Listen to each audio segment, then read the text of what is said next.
Welcome to the Burning Pallets Podcast, sponsored by Texsource. Here's your host, Ryan Boland. Hey, what's going on, guys? Ryan here with the Burning Pallets Podcast. We are live at the Impressions show in Long Beach. Again, the big show everybody loves to come to. To my right, Mike Hoy, as always, and in the center is Max Price, another original OG in the industry. Max Price with Avient knows everything about everything, especially inks. Glad to be here, guys. Thank you. If you've been in this industry and this guy hasn't come to your plant and set you straight, then you haven't been in there long enough. I mean, I think everybody knows you. 100%, yeah. I mean, you go in all the shops and you help everybody. I mean, that's that's our goal. And that's just it's everybody's goal, but you go the extra step to make sure it's done right. Well, I appreciate you guys saying that, but it's just really the makeup, and that what we want to do at Avient is to be good partners for our dealers and customers. Yep. To be there for them through the good and the bad. Yeah. I mean, anybody can help you and be there for you when things are great, but when people have problems, that's when you show your true credibility and worth to people. Yep. Even all our salesmen, Mike, Adam, I mean, everybody knows how much you help. It even helped Texsource, or I guess Burning Pallets at this case. Not a problem. It's my pleasure, and I get a lot of enjoyment. I had someone ask me years ago, what's the greatest thing about your job? I said, number one is helping customers. Yep.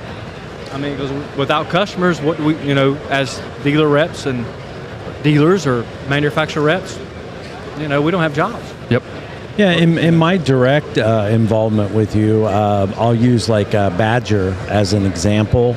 There was a lot of problems to work out with the silicone process and the garment type and all of these things. And it seems like, this is just my observation, Max, but it seems like that you're the guy out in the field that is seeing what the problems are, and then you can relate that back to the people that are making the ink, and there's some sort of like you're giving some feedback to the powers to be for what the industry needs. That is true. It does help. But really what helped me personally was the years when I first started with Rutland. I worked many years in an applications lab. So being in an applications lab, I worked with the chemist in developing new products, testing new products.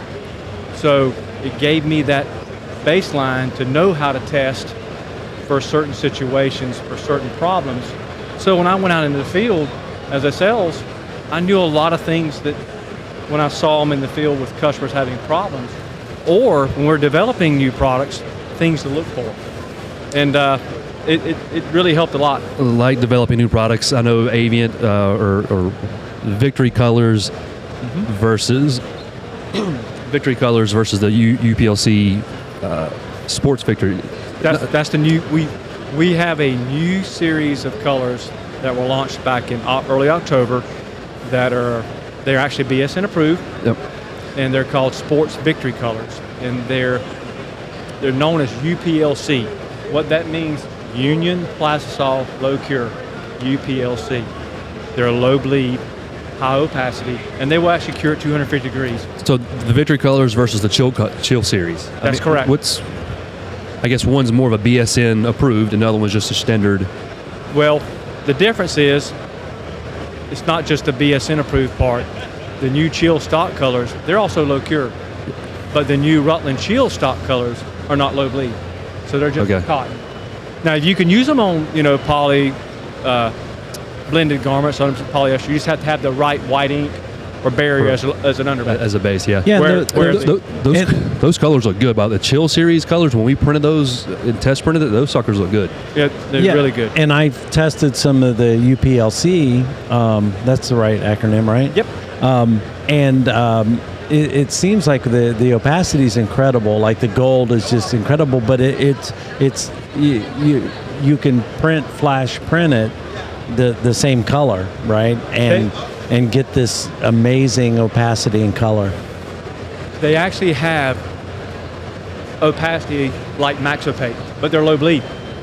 So what allows people to do on polyester garments, other than sublimated garments, they can flash print that color on a polyester garment, cure it at 250, which curing it at 250, you release less dispersed dye of the garment, which mitigates dye migration.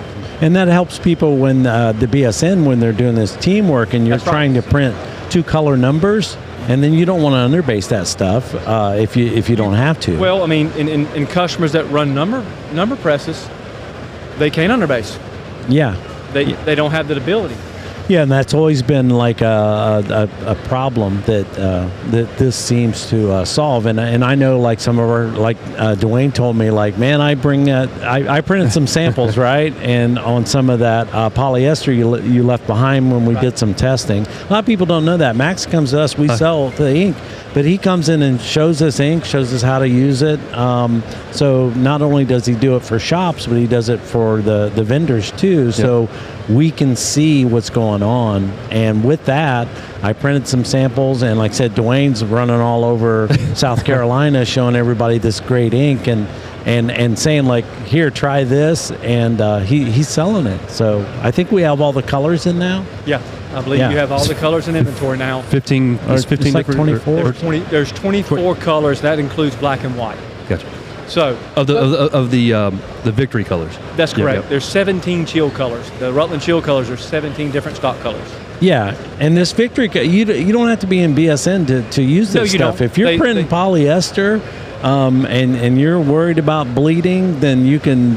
I mean, this is this is a great what I'll call like your crayon box of colors for your customers to choose from, because it's got a full range. And pick a color and it's going to look great. So I'm a fan of it. The good thing about both ink series, we both have cross-reference Pantone colors to both stock colors. So basically the chill stock colors, we have a cross-reference to the specific Pantone color to give a customer an idea what that color is going to be before they even buy it. Same thing with the BSN colors. They're associated with a cross-reference Pantone color that gives a customer an idea what the color will be. Like the gold's like 1235, right? Correct. Which is like that's the color everybody prints. The Athlete Gold. It's 1235. It's Pittsburgh Steelers Gold. It is ubiquitous throughout our industry. 1235. Just like 186 red. Mike made the comment on. You could use a BSN colors just in any time, but I mean, that's going to be more expensive though. Just to use those, or you're going to be kind of relatively close in price. Well, think the advantage of this. Say you have a customer that wants to print 1235. Yeah. And they're going to print it on a 50/50. It's low bleed. Yeah. Now they can flash print that color and not run an underbase. So if they're doing a manual, they don't have to line up 2 screens. So again, that's a value for a customer that if they're printing on polyester garments, you don't have to run a low bleed white underneath it, or a standard stock color like the Chill series, because it's not low bleed. If you print it on poly blends, you have to underbase it. Yeah, and then you're going to worry about the color shifting on you. But when you can cheat and flash print the same screen, especially in the manual world, you're going to do that. But regardless for me of the cost, I don't want something coming back that bled like a stuck pig, and now my gold is turned green because I printed on a Royal shirt, and it got too hot. Where this is going to cure at such a low temperature that you're going to avoid. One job comes back on you. You've paid more than what that ink cost. One job comes back. And, I mean, that's my opinion, and why I always was seeking the inks that perform the best. So speaking of low cure, Avient is working on the low cure, the reducers, the curable reducer, the soft hands. Yep. You have a relaxed cut. What are the two that we have? We actually, in the Chill line, we have a Chill relaxer. It's basically like a low cure curable reducer. So it can be used in any product that's low cure. What a lot of people don't think about, they buy a low cure color and then they don't when they start reducing it or cutting a color with soft tan or a curable reducer, well, if you're taking advantage of that low cure properties, you want to be sure you have a low cure base or a low cure extender or a low cure curable reducer. We fill that full product gamut. So on the Rutland Chill side, we have a chill relaxer. On the ASI side, we have a low cure soft tan clear. So both of them will cure at 270, but the chill relaxer is actually a thinner product, more like a curable reducer, so it's going to cut that ink quicker. You don't need as much. Where the soft tan, if you want to take advantage of making a color more translucent, not as opaque, to make it blend better, well, the soft tan clear, you can add it at 20, 30, or 40%, and it doesn't kill your viscosity, making it too thin. Yeah. So, But I feel like the clear would not make the ink more translucent. I mean, you would think it would keep the same opacity. no, the soft tan is going to cut the opacity. Even if it's a soft ink, it's a true clear, right? Yeah, it's a true. They both products will fuse. When you fuse them, they fuse clear. It's sort of like watering down the Kool-Aid, you know. It just if some of the most difficult things people are faced to printing, you know, sometimes printers are printing along and then somebody brings a garment. I would say sublimated camo has got to be a thorn in the side of people, like they printed. And so if I came to you and said, hey, I got this 100% poly sublimated camo, what am I going to use to, or what strategy, if you got the ink shot, what are you putting on that shirt? Right away, I'm going to use the UPLC or the Rutland Chill Barrier Gray. The Barrier Gray first, because that product will cure at 270. Sublimation is another garment that releases dyes at a very low temperature. And then typically, I would probably run the UPLC 1071 on top of it because it cures at 270. That's probably our best low bleed poly white. That's the best place to start. Yeah, but how many times have you went into a shop where you see somebody printing polyester garments and they get it? They get this underbase gray, and they run that down, but then they put a standard cure plastisol on top of it, and then they cook the shirts at 320, and they're defeating the purpose. I mean, how do we break people of doing that? And again, it's like I tell folks, is that, listen, if your goal is to be low cure, take advantage of the low cure properties of the ink. If it's not, then that's okay too. And so with that being said, if you were a shop and this was the conditions, you can only buy one series of ink to run across everything across the board, cotton, poly, whatever. What would be your strategy for that? If you mean for just stock colors, mixing system and everything? Well, just like I can have one series. I need one series of ink. One ink to rule them all? Yeah, one ink to, if you had to. You're going to give up some things, matte down, I guess, and that type of stuff. But where would you be? Because people are often trying to simplify to that. I don't like that, but what serves best? Some sort of low cure, I would assume. I mean, the Victory Series. The Victory Series is going to give you the more broader garments you can go to without having a low bleach white as an underbase. It's going to limit you a little bit on wet printing, no doubt. It's not going to print as good as wet on wet. But if you had to go one ink across the board, and you did need a mixing system, that would probably be the smartest move. I gotcha. But again, it's. So the bottom line is look at the garment and choose the best system that's going to work for that garment if you want the best results. That's right. Absolutely. You need to, and we always tell customers they should test products. Yeah, for sure. I know it's hard for customers to spend time to test products, and it's difficult, and they don't want to take the time. Some do. But again, you need to know. And you need to reach out and call us. We actually have an email at askspecialtyinks.com that folks can email us with technical questions. They're more than free. Anybody that I work with in my territory, any dealer rep, they have my information.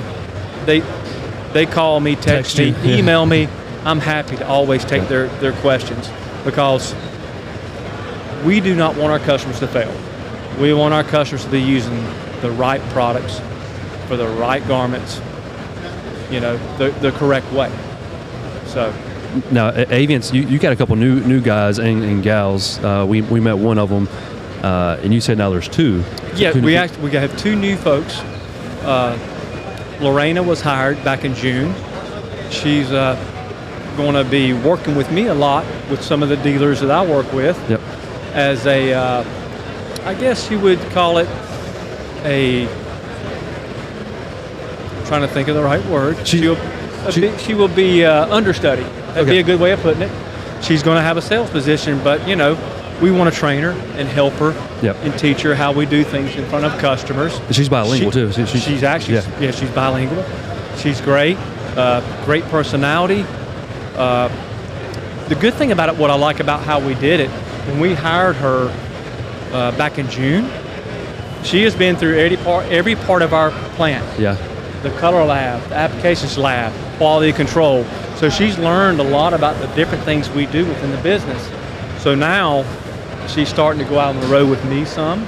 She was actually at you guys' sales meeting that we presented at, and she's more comfortable. She's very comfortable. Yeah. That's the thing about it. She's very personable, and she'll do great. And I tell her, I said, listen, it's a kind of a quirky statement.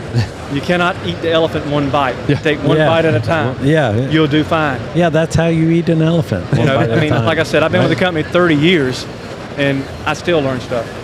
Yeah, we're always learning. Yeah, and things happen. We have strange things that happen. Sometimes problems, and but as things evolve so much, the techniques and the inks.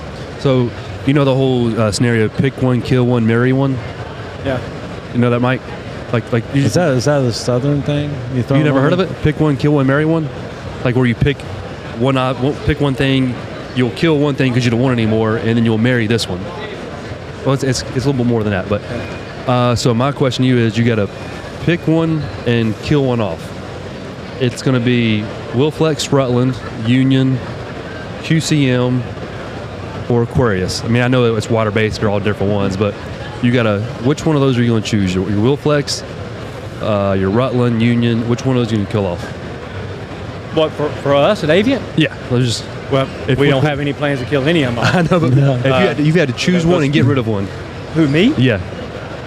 We're not going to do that, though. You put him on the spot. It's not going to happen. But actually, we still have QCM. So, and we still have them. We still sell a fair amount of QCM. We have dealers that sell a lot of QCM. Indiana was big with QCM. Actually, the West Coast at one time was very, very big with QCM because they originated in Washington State. Okay. But so that's still big over here. You have a lot of the customers. But it's got to be tough to managing that Avient has all of these under their umbrella now. So there you got a lot of crossover products, correct? Well, we've always kept the same brand recognition. Yeah. We have, like, you think about it. What other ink do we have in any other brand that's like Max Opaque? Union. Yeah, there is no other, no. Yeah, I got you. So what did we do? We kept brand recognition with that product. Yep. We didn't just say, okay, we're going to give that to every brand. We wanted to keep the brand recognition for certain series. Yeah. All the mixing systems are different. We don't have one consolidated mixing system. Yeah. They're not the same. Yeah. But again, it's our view that we want our customers to use our products, but we also want our customers to buy from the dealers that give them the most support. It's really a customer's choice on which products they want to use. Yeah. They're all good products. Don't get me wrong. They're all good products, but it all comes down to the support they get from their manufacturer rep and the support they get from their dealer. Yeah, Ryan, are you going to throw this, like, I've never met the president of Avient. Are you going to throw that on him? Probably not. Probably not. Are you talking about our general manager? Yeah, Tito. You met Tito. Yeah, Tito. He told me asking that question about pick one of those. Which one? I might ask. Should he ask Tito that? Yeah, I don't know. I might ask. You don't know? Would you? Is he going to do a podcast? Yes. I think so. Yeah. Oh, okay, great. Yeah. I'm not going to ask him that. No. Yeah. Well, I'll ask Jay. and we'll talk. He probably he knows, but we'll chat you up a bit. I'll tell him how important you're a lifesaver. We've got some we've got some really exciting things coming down the pipeline that I can't talk about yet. Yeah. But we do. We got some really new stuff that's really going to be exciting. And it's going to we're going to touch on some different areas a lot of people hadn't thought about. Are you going to some of that over at the event booth that you have, or you guys are not releasing anything? It hadn't been released yet. Okay. But we do. We have some new stuff coming that it's going to be very exciting for our industry. So this industry I've been in a long time. Europe's like they're water-based city, right? There's still a fair amount of plastic sold water-based. Is there? Yeah. But the industry had us believing that we were all going to switch to water-based, and that everybody's going to be printing water-based, and it just was simply or PVC free. Yes, yeah. and that simply hasn't happened. The options are there, but there's. Do you see any trends that are starting to gain? Like, hey, I think we're having a shift here in the ink systems. Where the shift's always been and has always continued is mostly in the brands. Your major brands, that's the one who's driving the PVC free movement, which in the PVC free movement, like Nike Adidas and your major brands, that's where it's coming from. And you think that's going to filter down to the smaller people eventually? Not 100%, no. Yeah. Because, there's not a need for that. Basically, when people come to me and start asking me about water-based, like high solids, I'm asking, well, why is your need for high solids? Well, do you really need it? Is your customer asking for you to be PVC free? Or is this something you just want to experiment and play with? Most times they don't understand that the customer's driving it. Yeah. And basically, I want them to understand: is your customer asking you for this? If they are, we have options. Yeah. But just don't go down the path of being PVC free unless that's your agenda, or you have an agenda of possibly being more sustainable. Yeah. Because it's running water based it's more expensive than running plastic solid because you got waste involved. Yeah, it's a great product. Yeah, but you got to control the environment sometimes a lot better. Yep. Yeah. Could you say the water base is DTF would take over water base? Is that kind of any kind of relation? You don't think so? Because DTF will not take over the water based fashion. Okay. You need to think about your dischargeable stuff, your bright dischargeable colors. Stuff like that. It just won't. The discharge is great. Yeah. The discharge is incredible. Yeah. I mean, you have the right garment, right artwork. You can create some. I wish we can get more people in our classes. In that one specialty class that we try and teach, I love the water-based discharge. Yeah. I wish we could get more people in the discharge by far is like every shirt I wear could be discharged. I'd be happy with that. Yeah. It's always just. It's amazing just to watch it go down the dryer, and you throw it down on here and come down and magically appears. Yep. A discharge. One thing I want to add. This is just an anecdotal sort of. Maybe it's all just in my mind, but why is red inks? Why do they seem to be the most difficult to cure? They seem to be the ones that the last out of the bunch. If you ran them down the dryer. It's a pigment scenario. It's not necessarily a pigment. If you're talking about like croc, where you touch it with a white cloth and it marks off a little bit, that's just the nature of red pigments. Yeah, so that's what I'm seeing. Yeah. That's why I've always felt like I could rub a little bit off. It's funny you say this. I was cleaning out my office 2 weekends ago, and I found a QC book. When you remember we used to have the seminars at Rutland years ago? Yeah. This was probably...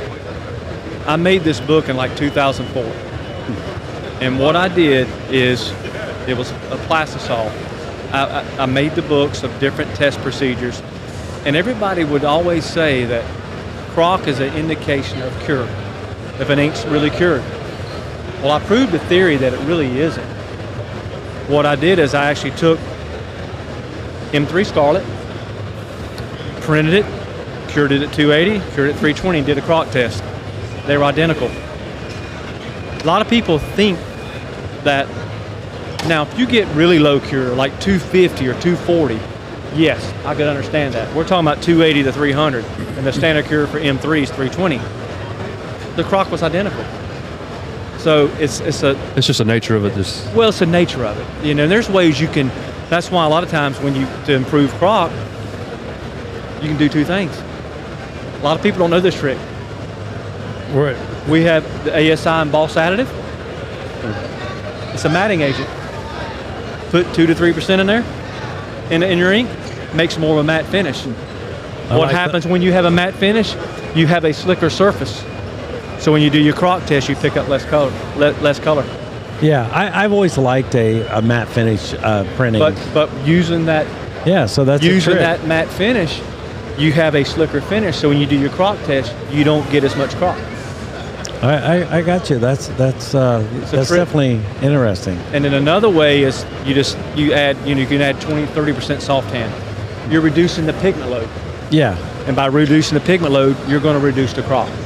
Yep. Because reds, it's just the nature of reds. It's always seemed like reds are problems, even in signage. When you see signs that are exposed to the sun, the red always bakes out, and you end up with this blue-green. That's actually called fade resistance, or because I came from the offset flexo world. Yeah. We used to use more permanent pigments. There's no such thing as a truly permanent ink that won't fade out.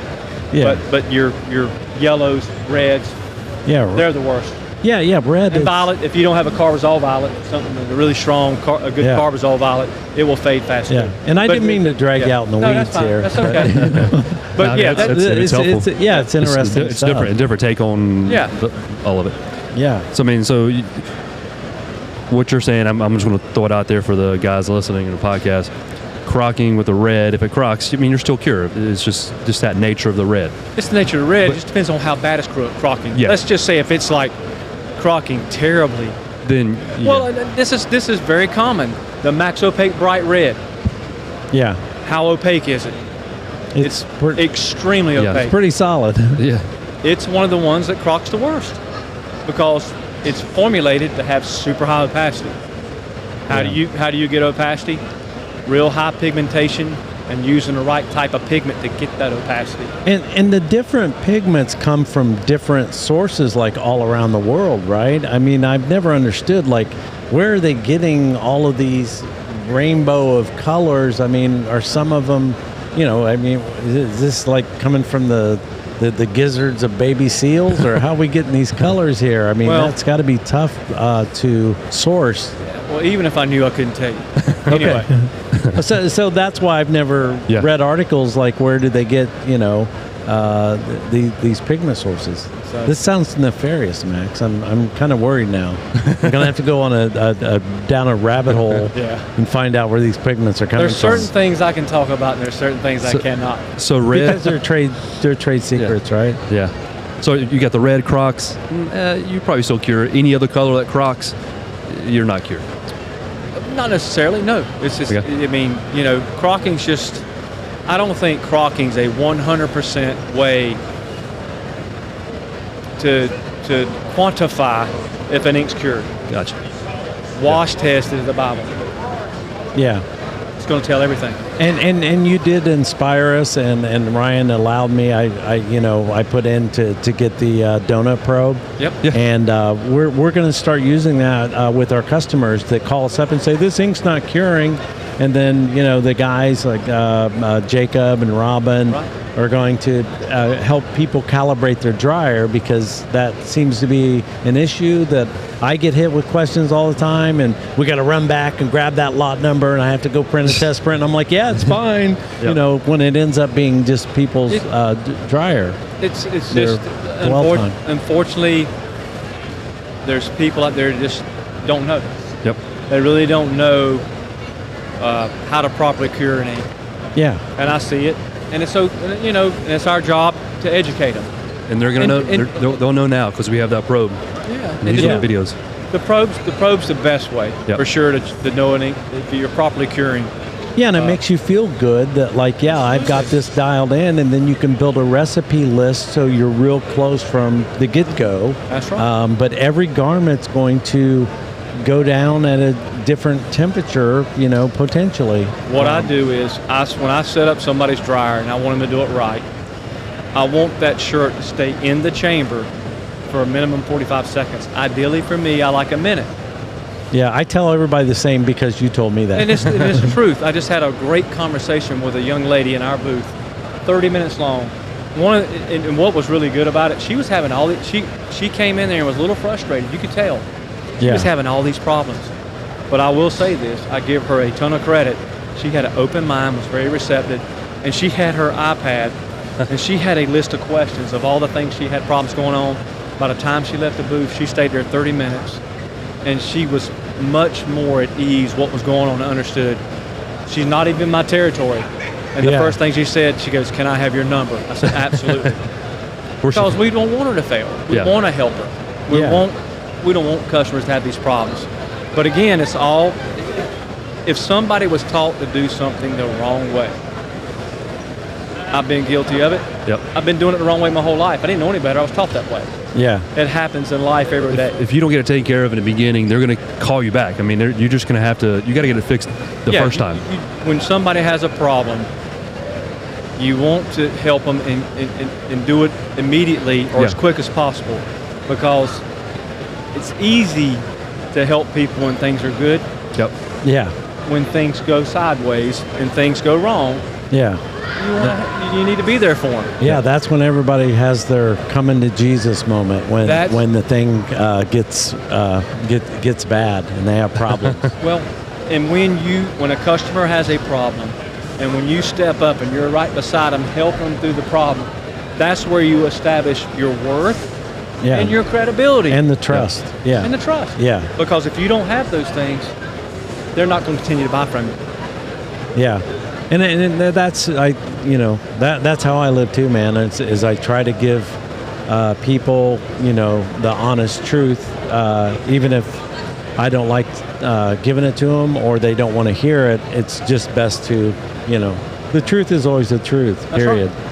I learn stuff every day too. Like I said, I mimic, I take little pieces from people like you in our industry, and I just quoted that to somebody, and I said it like I made it up. I was like, well, I like to have 45 seconds as a minimum, but I prefer a minute. And I was like, I'm channeling Max here. That's okay. But because I learned that from you, and man, the bigger the chamber on the dryer, the better off you are. These short little flash cures, flash cure with a dryer belt. Good Lord. That new, you seen the charge dryer? I haven't. And that sucker's, that's nice. That's a new dryer by M&R. You talk about chamber length. It's a nice size dryer, and it can fit in really most any shop almost. I really don't like to see manufacturers sell these real small dryers. Yeah, because it makes it hard. But it's a flash cure with a belt. It's I mean, tough. That's what some of these are. And the little. But everybody got to start. They have to start somewhere. Yeah, they do. But again, they need to make sure they can proper training properly. Proper because training. Again, small dryers. you can you think about it. You're a small You're a small customer. You're getting started. And you got a brand new customer, and you print your first 2 or 3 orders, and they fail. Oh yeah. We have a question Okay. from the interwebs. This came in live. We got Max here, so I'm going to ask him this question. Is that all right? Is that a real true question from Interweb? It's got ink involved. Can we do this? Can we do this live? Yeah. Okay. Is it a crazy question? No. Okay. Christy from Iowa, looks like. Really? Christy Nice. from Iowa says, how can the concept of ink viscosity in screen printing prompt us to examine the fluidity and adaptability of our own thought processes. That's pretty heavy. Repeat that. Okay. How can the concept of ink viscosity in screen printing prompt us to examine the fluidity and adaptability of our own thought processes? That is deep. Yeah, that's Brian. I'm thinking viscosity, thin inks, or thick inks are tough. Well, I kind of view it. Think of it this way. Let's think about this a little bit.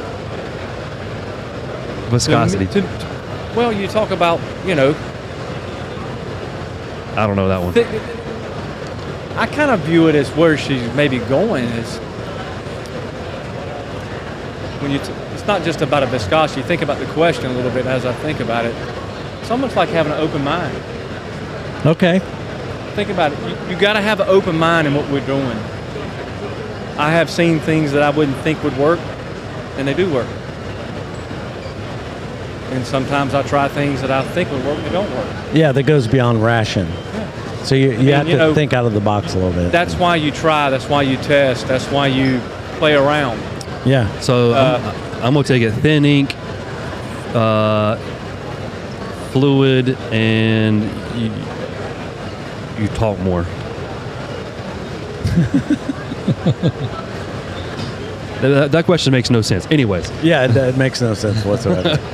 But anyways, we've taken up a lot of your time. No problem. Appreciate you coming for us on our podcast. I know Avian, Max has been with us for a long, long time, and good buddy of Texsource and everybody. We appreciate you coming on and answering a bunch of questions for us and hanging out with us. Not a problem. Thank you guys for inviting me. And Texsource is a valuable partner of Avian. Yep. You guys do a great job for us, and it's been a pleasure working with all you guys for as many years as I have, and I appreciate that we have a really good friendship amongst each other. Yeah. But the best part of it is that we can talk through the good times and the bad times when things are going on, and we got it's a good working relationship. We got you for at least another 20 years, right? No. No. Well, so we have 20 only. Is it true the president of M&R, Dan, you work with Danny? Danny and I grew up together. Yeah, okay. Yeah, okay. When I started work in 1993, Danny and I, I probably met Danny when I was about 12. Wow. I knew Leslie, who unfortunately she passed, I think it's 3 or 4 years ago now, his wife. We grew up together. Wow. Yeah, we're the same age. Yeah. And when we're all stuck in this industry. And Danny and I played ball together. Played some ball when I got done playing ball in college and stuff. And he knew I was working for another company, and they were looking for someone. He was at Rutland at the time, and they were looking for someone to run the work in the applications lab. So he called me. Yeah, and, that's awesome. I went and interviewed with Tony Chapman and Grace Lovett 2 different times, and started there in September 13th, 1993. And this guy, I don't know how he's pulled it off through all the changes and stuff. This guy's got like 80 days of vacation a year or something. Hey. It's just crazy.